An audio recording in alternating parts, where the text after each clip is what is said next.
अब जानेंगे कि महाराष्ट्र में क्या होने वाला है। 2024 के चुनाव से पहले एबीपी न्यूज सी वोटर ने जो ओपिनियन पोल किया है उसमें हम बात करेंगे महाराष्ट्र की, किसे कितना वोट मिला है ये पहले जान लीजिए। बीजेपी को 37% और जो एमवीए है महा विकास आघाड़ी उसको 41% वोट मिलते हुए नजर आ रहे हैं। अन्य के खाते में 22% वोट जा सकते हैं। जो कांग्रेस प्लस लिखा है वो हमने उसी के लिए लिखा है। अब इसको देखिए, जो परसेंटेज है अगर वो आंकड़ों में जाता है नंबर्स में, तो बीजेपी के 19 से 21 सीटें और महा विकास आघाड़ी के पास 26 से 28 सीटें मिल रही हैं। अन्य के खाते में 2 सीटें जा सकती है, ये अनुमान लगाया गया है। तो शुक्ला सर, बड़ा सवाल यही है कि महाराष्ट्र में लोकसभा चुनाव को लेकर जो सर्वे हो गया है, लेकिन अब की बार समीकरण काफी बदल गए हैं, क्योंकि पिछली बार जो शिवसेना थी उद्धव वाली पूरा जब एक साथ थे तब वो बीजेपी के साथ लड़े थे। अब की बार समीकरण बदल गए हैं, आधा गुट इधर है आधा गुट उधर है। वही बात एनसीपी के साथ भी है, तो ये प्रभावित करेंगे। देखिए, महाराष्ट्र का चुनाव बड़ा दिलचस्प रहने वाला है। अब आप देखेंगे, जैसे आपने शिवसेना और एनसीपी की बात की, तो शिवसेना और एनसीपी की जो क्रीम है वो भारतीय जनता पार्टी के साथ आ गया। क्रीम मैं इसलिए कह रहा हूँ कि संगठनात्मक तौर पे बाला साहेब ठाकरे के साथ जो लंबे समय तक काम की वो 2 लोग थे, एकनाथ शिंदे और राज ठाकरे। आज दोनों उद्धव गुट के साथ नहीं है। राज ठाकरे की अपनी प्लेटफॉर्म है और एकनाथ शिंदे चले आए हैं सबको लेके, कहाँ, बीजेपी के साथ। अब एनसीपी की बात करें तो एनसीपी की जो जमीन तैयार की थी शरद पवार जी ने, उस जमीन को उर्वरक बनाया अजीत पवार जी ने। अजीत पवार जी आज आ गए हैं भारतीय जनता पार्टी के साथ। तो आप कहेंगे कि दोनों जो बड़े दल हैं वहाँ, क्षेत्रीय बड़े दलों का क्रीम आ गया इधर और छाछ रह गया उधर। ऐसी स्थितियों में जो ये आंकड़ा दिखाई दे रहा है, मैं ये नहीं कहता कि ये आंकड़ा सही है या गलत है, बदल भी सकता है, लेकिन चुनाव का जो अभी हाल का जो स्थानीय निकाय के चुनाव हुए, उस चुनाव ने लोकसभा चुनाव को प्रभावित नहीं करेगा क्योंकि दलगत राजनीति से नहीं हुए थे, लेकिन एक तरह से उसको हम एक छाया मान सकते हैं कि कुछ इसी तरह की तस्वीर आने वाले लोकसभा चुनाव की भी रह सकती है। तो भारतीय जनता पार्टी पहले की बनस्पत ज़्यादा मजबूत रहने वाली है, क्योंकि उसके पास एनसीपी का एक बड़ा चेहरा आ गया है, शिवसेना का एक बड़ा चेहरा आ गया है और भारतीय जनता पार्टी के पास अपना चेहरा है।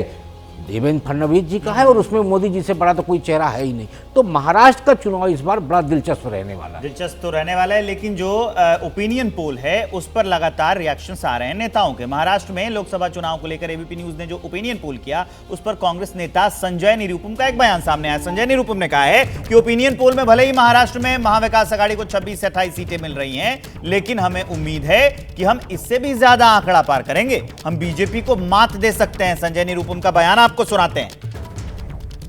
लोकसभा चुनाव 2024 के मद्देनजर एबीपी न्यूज़ ने अपना ओपिनियन पोल जारी किया, जिसमें महाराष्ट्र में एमवीए यानी महा विकास आघाड़ी को 26 से 28 सीटें मिलती हुई नजर आ रही। मेरे साथ हैं कांग्रेस के वरिष्ठ नेता संजय निरुपम जी। सर, आपके लिए तो खुशखबरी की बात है। बिल्कुल खुशखबरी की बात है, क्योंकि महाराष्ट्र में जिस तरीके से एक सरकार बनाई गई दलों को तोड़ तोड़ करके, उसकी वजह से महाराष्ट्र के लोग नाराज हैं, महाराष्ट्र का मतदाता नाराज है और उनकी नाराजगी इन मशीनों में उतरेगी और उसी का नतीजा भी आपको एक इशारे के तौर पे दिख रहा है। तो मुझे पूरा विश्वास है कि जो आप लोगों ने एक सर्वे रिपोर्ट दी है वो अधूरी है अभी। ये पूरी तब होगी जब जाके कहीं 35 मतलब 35 और 38 के आसपास, बल्कि उससे भी ज्यादा सीटें एमवीए को मिलती हुई दिखेंगी या फिर मिलेंगी। ज्यादा फर्क नहीं नजर आ रहा। अगर ऐसे में मोदी की गारंटी वाली जो बात आती है, अगर वो होता है तो क्या फिर ये मामला थोड़ा डगमगा जाएगा? मोदी की कथित गारंटी या कथित लोकप्रियता के ऊपर इस सरकार के खिलाफ जो एंटी इनकम्बेंसी है वो भारी पड़ेगी। तो संजय निरुपम को आप सुन रहे थे। महाराष्ट्र के ओपिनियन पोल पर बीजेपी का भी अपना पक्ष है। बीजेपी के पूर्व सांसद हैं किरीट सोमैया, उन्होंने बड़ा दावा किया है। किरीट सोमैया का कहना है कि महाराष्ट्र में बीजेपी इस बार 40 सीटें जीतेंगी, मोदी की गारंटी यहां भी काम करेगी। बीजेपी ने जो काम किए हैं जनता ने उन्हें देखा है और यही वजह है कि बीजेपी को जनता का पूरा सहयोग मिल रहा है। किरीट सोमैया का बयान सुनाते हैं आपको। भी लोकसभा चुनाव सांसद रहे हैं और ये जो ओपिनियन पोल आया है, इसे आप किस तरह से देखते हैं? क्या वास्तव में यही स्थिति है महाराष्ट्र में? आपको आपका एग्जिट पोल याद होगा, सिर्फ एबीपी नहीं, अनेक चैनलों ने अभी जो 4 राज्यों के विधानसभा के चुनाव में जो एग्जिट पोल दिखाया था, उसको एक्चुअल रिजल्ट ने एग्जिट यानी बाहर का दरवाजा दिखा दिया था। इसलिए जो चैनल होती है, सर्वे करने वाली कंपनियां होती है, उनको जो रेफरेंस दिया जाता है, उस रेफरेंस के आधार पर उनका बस चले तो 10 से भी कम सीट दिखाए। हम ओपिनियन पोल की नहीं बात करते, हम जनमत। आज मोदी जी के नेतृत्व में मोदी जी पीएम, महाराष्ट्र में 40 से ज्यादा सीटें भाजपा और सहयोगी पक्षों की आने वाली है। मतलब आप सीधी बात कर रहे हैं मोदी की गारंटी की, जनता के विश्वास की, कि जनता का आज मोदी जी में विश्वास है। महाराष्ट्र राज्य में स्थिति थोड़ा सा अलग दिख रही है, क्योंकि यहाँ पे भी एनसीपी बिखर के जो है आधी टूट करके आपके साथ आ गई है, शिवसेना आधी टूट के आपके साथ आ गई है। एक अकेला मोदी काफी है। आपने देखा 2014 में यही स्थिति थी, विधानसभा चुनाव में बिखरे हुए थे सभी पक्ष, तभी भी भाजपा को 122 विधानसभा सीटें मिली थी।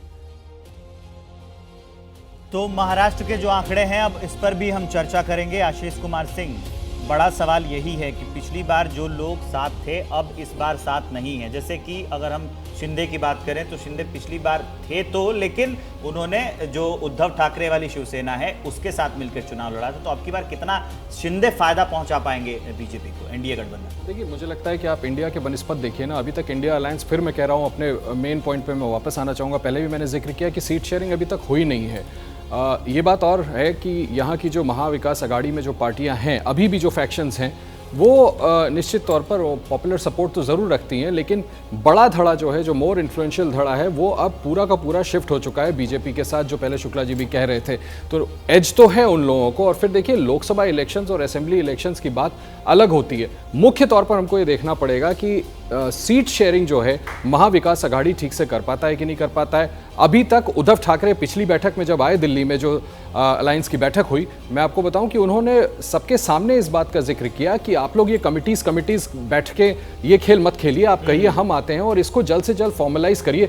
जब तक सीट शेयरिंग नहीं होगी, जब तक वोटर को ये पता ही नहीं होगा कि कौन कितनी सीटों पर लड़ रहा है। 48 सीटें हैं, संभव है कि तीनों दल मिलकर के आपस में, मैं ऑपोजिशन की बात कर रहा हूं, महाविकास अघाड़ी की बात कर रहा हूं, इक्वली डिस्ट्रीब्यूट कर लें। जब तक वो फिगर सामने नहीं आता है, मुझे लगता है कि ये आंकड़ा बदल भी सकता है और मोर इन फेवर ऑफ एनडीए जा सकता है महाराष्ट्र में।